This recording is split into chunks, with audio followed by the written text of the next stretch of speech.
Hi, hello viewers. Welcome to NTV Sports. Valero Developers presents IPL 2024 Fun Review powered by My Dr. Pain Relief Products and gift partner Big C. ఇవాళ ఏంటి ఒకళ్ళే మనం చూస్తున్నారా? యాక్చువల్గా పాపం నిన్న మానోడు గెలుస్తుంది అనుకున్న మ్యాచ్ ఓడిపోయేసరికి ఎక్కేడ్చి ఆ బాధతో రాలేదనమాట. సో మేమేంటంటే ఓడిపోద్ది అనుకున్న మ్యాచ్ గెలిచేసరికి పొద్దున్న 5 లేసి బెల్లే అనుకుంటూ వచ్చేసాం అనమాట. అది మ్యాటరు. సో నేనే కాదు, almost all cricket lovers, IPL fans అందరూ కూడా అనుకుంది ఏంటంటే జీటీ ఫస్ట్ 15 ఓవర్స్లో కూడా గెలిచేది జీటీ అని అనుకున్నారు. బట్ అన్ఫార్చునేట్లీ ఒకే ఒక్కడ మాత్రం వచ్చి మొత్తం మ్యాచ్ స్వరూపాన్ని మార్చేశాడు, మ్యాచ్ ఫలితాన్ని కూడా మార్చేశాడని చెప్పుకోవాలి. అదే శశాంక్ అనమాట. యాక్చువల్గా ప్రతి ఒక్కడు అంటే మన లాంగ్వేజ్లో చెప్పుకుంటే ఏందిరా భయ్ ఆ కొట్టుడు, మరీ అంటే నార్మల్ కొట్టుడు చూసినాము, సిక్సర్లు ఫోర్లు కొట్టుడు చూసినాం, కానీ ఇదేం ఓచుకోతరా భయ్ అని మాట్లాడుకున్నారు ప్రతి ఒక్కడు. సో అలా అనమాట. ఇక పంజాబ్ ఓడిపోద్ది అనుకున్న వాళ్ళు 15 ఓవర్ల దాకా ఓడిపోద్ది అనుకున్న వాళ్ళు గెలుస్తుంది అనేసరికి వాళ్ళకే నమ్మకం లేకుండా పోయింది. ఇక జీటీ వాళ్ళు గెలుస్తుంది అనుకున్నాడు.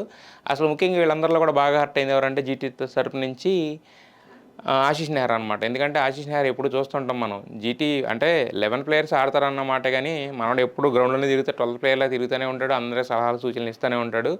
ఏ మాటగా మాట చెప్పుకోవాలి, మనకు ఓన్లీ 40 ఓవర్లలో 399 పరుగులంటే నిన్న మ్యాచ్ ఏ రేంజ్లో జరిగిందో చూసిన వాళ్ళకి అర్థమైంది ఆల్రెడీ. చూడని వాళ్ళు కూడా ఒక్కసారి హైలైట్స్ చూస్తేనే అర్థమైపోతుంది. మొత్తం ప్రతి బాల్ హైలైట్ లాగానే ఉంటుంది ఈ మ్యాచ్లో.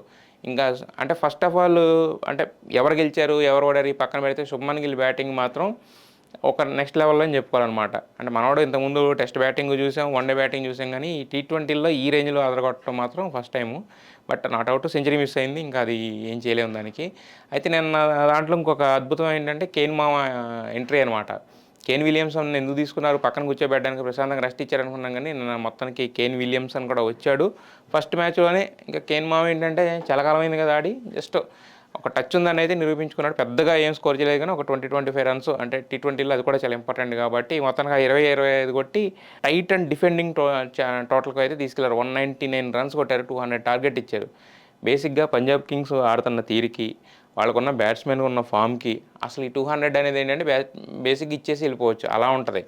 కానీ నిన్న మాత్రం ఎవరికేమైందో తెలియదు, కానీ ఒక్కోళ్ళు అసలు ఫస్ట్ శిఖర్ ధావన్ ఎత్తేయంగానే అయిపోయింది, బెయిర్స్టో అవగానే ఇంకెళ్ళిపోయింది మ్యాచ్ అనుకున్నాం. ప్రభు సిమ్రాన్ ఎప్పుడు తను అంటే ఎవరు హిట్ అయినా ఎవరు ఫెయిల్ అయినా మనోడి సంబంధం ఉండదు అనమాట. ఒక 20-30 కొడతాడు కాబట్టి అలా 20-30 కొట్టాడు కదా, ఇంకా అయిపోయిందిలే మ్యాచ్, ఇక మహా అయితే ఒక 150-120 అనుకున్న మ్యాచ్ని తీసుకెళ్ళి శశాంక్ ఎప్పుడైతే వచ్చాడో మొత్తం మ్యాచ్ టర్న్ అయిపోయింది, గెలిపిపోయి ఆశలు చిగురించి లాస్ట్లో ఇంకా రషీద్ ఖాన్ క్యాచ్ పట్టినా లేదా ఇంకోటి చేసినా ఎవరేం చేసినా కూడా ఫైనల్గా అయితే కనుక మ్యాచ్ టర్న్ అయిపోయింది.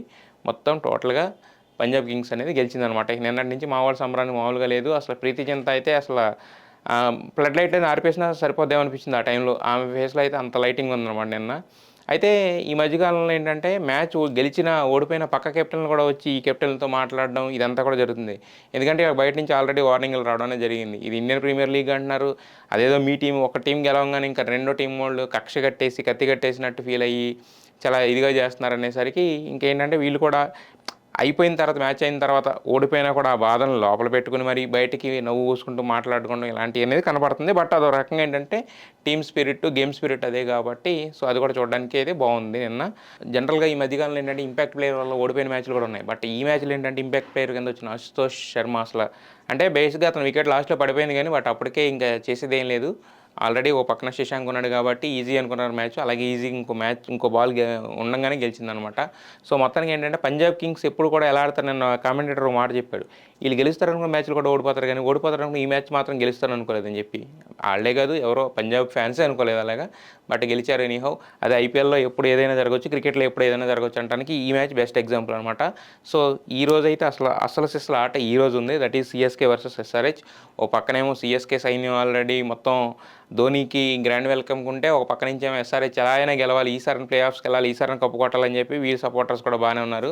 సో ఇది నాట్ ఓన్లీ గ్రౌండ్లో ఫైటే కాదు, బయట అభిమానుల మధ్య కూడా ఒక రకమైన ఒక భావోద్వేగాలు ఉన్నాయి. సరే చూద్దాం ఈ రోజు మ్యాచ్లో ఎవరు గెలుస్తారు ఏంటి, ఈ మ్యాచ్కి సంబంధించిన రేపొద్దున ఫన్నీ అనాలిసిస్లో మాట్లాడుకుందాం. So I hope like this video. మీకు కనుక వీడియో నచ్చినట్టయితే కనుక ఒక లైక్ కొట్టండి, ఒక షేర్ చేయండి, అలాగే సబ్స్క్రైబ్ చేసుకోండి ఎన్టీవీ స్పోర్ట్స్.